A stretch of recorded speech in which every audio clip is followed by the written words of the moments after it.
ఇప్పుడు నేను మా ఆయక్కను పిలుస్తాను. మంచిగా ముచ్చట పెడదాముండా. సాఫీ ట్రక్, ఓ సాఫీ ట్రక్క.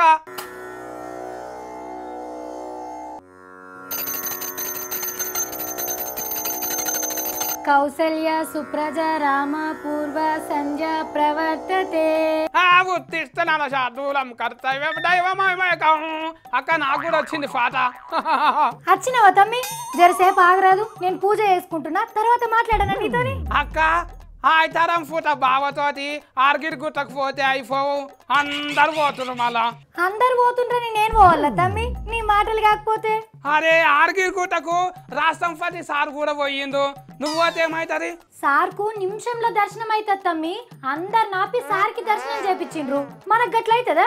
అరే సత్తోళ్ళ అక్క సాఫిత్రిని అంత అని చెప్పాక పంతుల ఫోన్లు లోపలికి డోల్కపోయి దర్శనం చేపిస్తారు.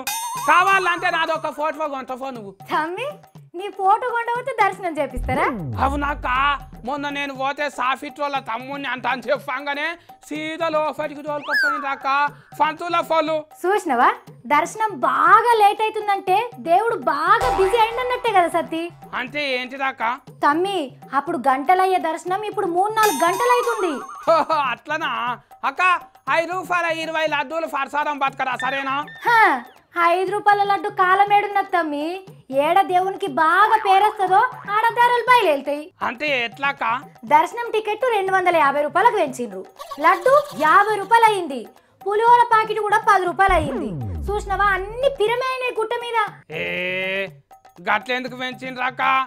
100 కోట్లు ఇచ్చిండ్రు కదా కేసీఆర్ సారు. కేసీఆర్ సార్ గుడి డెవలప్మెంట్ కి ఇచ్చిండు తమ్మి. మళ్ళా దర్శనానికి 250 ఎందుకు తీసుకుంటున్నాట? ఇగో తమ్మి, నీకు పేరు వచ్చిందనుకో నీ జీతం పెరుగుతుంది కదా. అగో గట్లనే దేవునికి పేరు వచ్చిందనుకో ఆ గుళ్ళ అన్ని రేట్లు పెరుగుతాయి. అమ్మా గీటీరు చూస్తే దేవునికి పేరు రాకపోవడే మంచిగా ఉన్నట్టున్నది. చిలుకూరు కాడ అయితే నయము, సిల్లిగవ్వ కూడా ఖర్చు కాదక్క. చిలుకూరు బాలాజీ గుడి ఇంకా ఎండోమెంట్లకు రాలేదు తమ్మి, గందుకే గడ ధరలు పెరగలేవు. అరే అక్కడ కూడా ఎండ కొడుతుందక్క, నువ్వేమో ఎండ లేదంటవేందాక? ఎండోమెంట్ ఎండ కాదు తమ్మి, సర్కారే ఖర్చు పెట్టి వచ్చిన పైసలు కూడా సర్కారే తీసుకుంటది అన్నట్టు. ఓ అంటే 100 కోట్లు ఇచ్చి అవన్నీ మళ్ళా వసూలు చేసుకుంటున్నారా? అంతే కదా అక్క? ఏమో తమ్మి, కుండీల కథ గుండు కొట్టించుకున్న వాళ్ళకే తెలవాలి. అక్క నేను కూడా గుండు కొట్టుకుంటాక. అబ్బా నీ నెత్తి మీద ఏమున్నదని గుండు చేయించుకుంటావు? అక్క ఏం కాదక్క, పుణ్యం ఉంటది మళ్ళా గుండు కొట్టించుకుంటే.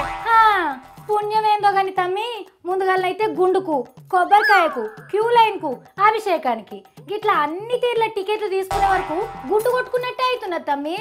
అమ్మో గుడికి పోతే గుండు కొట్టుకున్నట్టు అవుతున్నది అంట మా అక్కకు. అమ్మో నాది ఆల్రెడీ గుండె ఉన్నది. మంచిగా అయింది.